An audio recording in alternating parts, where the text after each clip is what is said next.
Temple Mount and Jews: Solomon, Zerubbabel, Herod, and the Romans.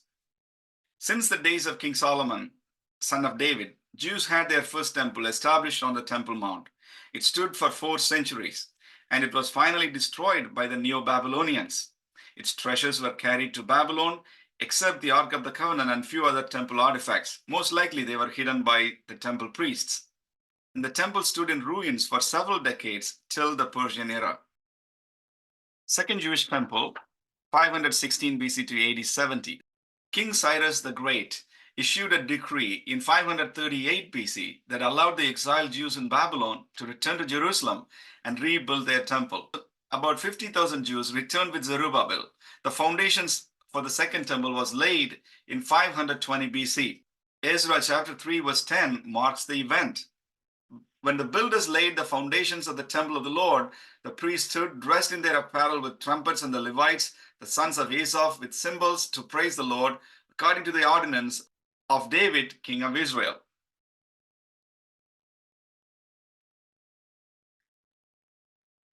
And the construction of the second temple was completed in 516 BC. The rebuilding of the temple was a pivotal moment for the Jewish community, symbolizing their return to Jerusalem and the restoration of worship at their sacred site. The history of the Jewish people between 516 to AD 70 is known as the Second Temple period, the period during which the Second Temple stood at the center of Jewish religious and cultural and political life. Next, we come to Herod's temple.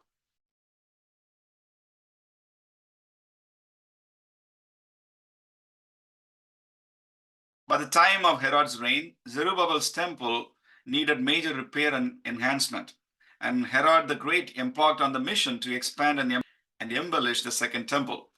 Herod renovated the existing structure and the enlargement of the temple complex. So he enlarged the Temple Mount platform, creating a larger and more imposing area to accommodate the expanded temple complex. In fact, Herod completely rebuilt the temple itself. The new structure he built was larger and more grandiose than Zerubbabel's temple. Herod utilized white stones and gold, creating an impressive and ornate edifice that became the defining feature of Jerusalem's skyline. Herod added extensive courtyards and additional structures to temple complex. These included the court of the Gentiles, the court of the women, and various annexes and chambers. So this was a temple that existed at the time of Jesus and the beginnings of Christianity. Herod also built Antonia Fortress, a military fortress adjacent to the northwest corner of the Temple Mount. He named it after his friend and patron, Roman general Mark Antony. So Herod's renovations greatly enhanced the magnificence of the Second Temple. Now we come to the Roman destruction of the Jewish temple in AD 70. In the following decades, after Herod completed his temple project, there was intensified religious and political tensions in the region between Jewish hardliners and the Romans. Unfortunately, it led to the destruction of the Second Temple by the Romans in AD 70. Upon the destruction of the temple, Roman general Titus most likely offered suatarlia, a customary Roman sacrifice to purify a temple that had been destroyed, which includes a pig, a sheep, and a bull. Josephus mentions that Romans instituted these sacrifices while the Jewish temple was aflame.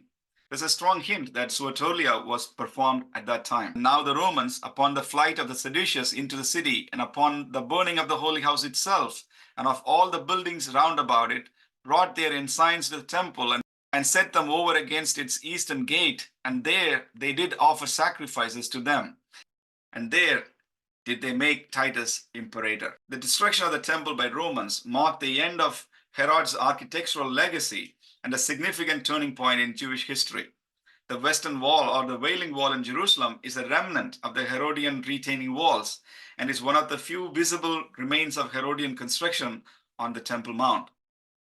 And later on, when the Jews revolted under Simon Bar Kokhba, Emperor Hadrian ruthlessly crushed that revolt. After the Second Jewish Revolt, the Jews were banned from entering Jerusalem itself. Emperor Hadrian also went on to build a temple for Jupiter on the Temple Mount. This pagan temple of Hadrian stood on the Temple Mount for about 2 centuries. Then, with the order of Emperor Constantine the Great, Hadrianic Temple of Jupiter was dismantled. A Christian pilgrim wrote about the visit of the Jews to the Temple Mount in the 4th century. This is what he says.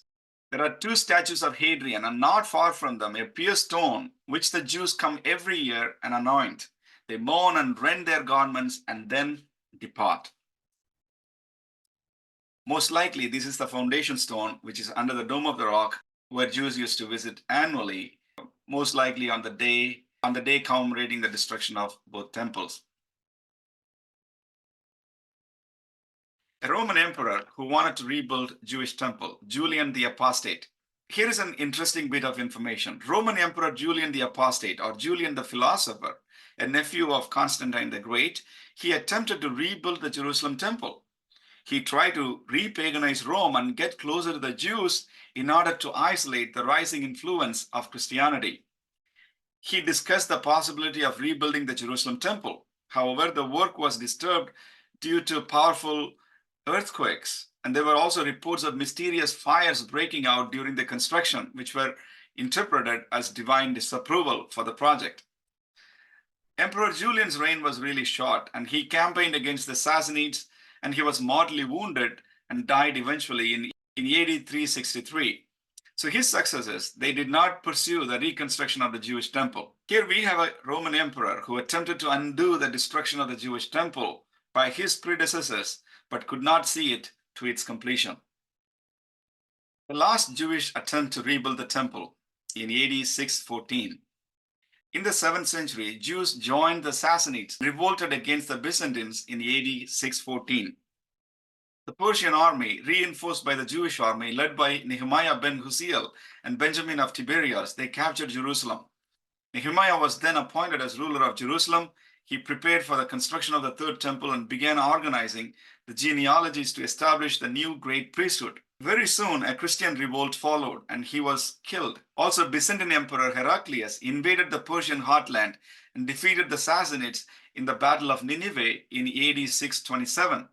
So they were forced to relinquish claims over Jerusalem, and they returned the true cross. So Byzantines regained all their lost territories, their captured soldiers. They got a reasonable war indemnity and recovered the true cross and other relics that were taken from Jerusalem in AD 614, brought the true cross through the eastern gate of the city and placed it in the Church of the Holy Sepulchre. After 5 years later, he removed the relic of true cross from Jerusalem and sent it to his capital city, Constantinople. The last Jewish construction of the Temple Mount was stopped. Now let's talk about Temple Mount and Christians. Christian presence on the Temple Mount comes from two different periods. The Byzantine era from the 4th to 7th century, and from Crusader era, that is from 11th to 12th century AD. The Roman Emperor Diocletian divided the empire into Eastern Roman Empire and Western Roman Empire in AD 285. Though Constantine the Great united the empire was permanently divided under his sons. Jerusalem and its surrounding regions came under the rule of Eastern Roman Empire, known as the Byzantine Empire. So when Constantine the Great embraced Christianity in AD 312, Jerusalem gained new significance for Christian pilgrimage. Several building projects undertaken in the city, including the Church of the Holy Sepulchre, among others. Also, until 20th century, it was widely believed that the Byzantines let the temple area lay in ruins, and they did not have any constructions on the Temple Mount itself. However, an important archaeological discovery was made during the British Mandate years. Between 1938 and 1942, R.W. Hamilton, director of the British Mandate Antiquities Department, carried out the only excavation undertaken at the Al-Aqsa Mosque. He discovered a Byzantine mosaic floor underneath the Al-Aqsa Mosque, likely part of a church or a monastery.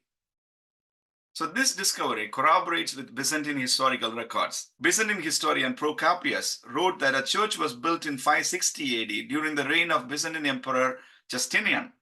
Some historians believe that this church was eventually converted into what is the present-day Al-Aqsa Mosque. They would point to the Byzantine-style architecture of the existing structure, as well as the Byzantine-era mosaic floor that was discovered underneath the mosque as their supporting evidence. From these arguments, we can infer that there was some pre-Islamic Byzantine construction activity on the Temple Mount. Let's turn our attention to the Crusader period. The First Crusade was successful in taking control of Jerusalem from Muslims. Crusaders captured Jerusalem on July 15, 1099, and established the Kingdom of Jerusalem. They ruled it till it was captured by the Egyptian military commander Saladin Ayyubi on October 2nd, 1187, after the Battle of Hattin. In the following years, the city of Jerusalem changed hands several times, and the Crusaders lost control of the city definitely in 1244. So during the Crusaders' rule over Jerusalem, the Crusaders made various modifications to the structures on the Temple Mount. They built churches and other Christian structures and also repurposed the existing Islamic buildings. The Dome of the Rock, for example, was used as a church by the Crusaders. They called it Templum Domini, the Temple of the Lord. Crusader coins minted during this period featured Templum Domini prominently. A large gilded cross was placed on the top of its dome by the Crusaders. The Al-Aqsa Mosque was renamed by the Crusaders as Palatium Solomonis, the Palace of Solomon. It first became a royal palace. The image of the dome as a representing Temple of Solomon became an important iconographic element in the Kingdom of Jerusalem. Later, these buildings on the Temple Mount were given to the Knight Templars as their headquarters. The dome was indicated on the reverse of the seals of Grand Masters of Knights Templar. Muslims called for jihad to recover Jerusalem. When Saladin conquered Jerusalem from the Crusaders, he took down the cross from Templum Domini and he dragged it on the streets of Jerusalem and smashed it into pieces. Temple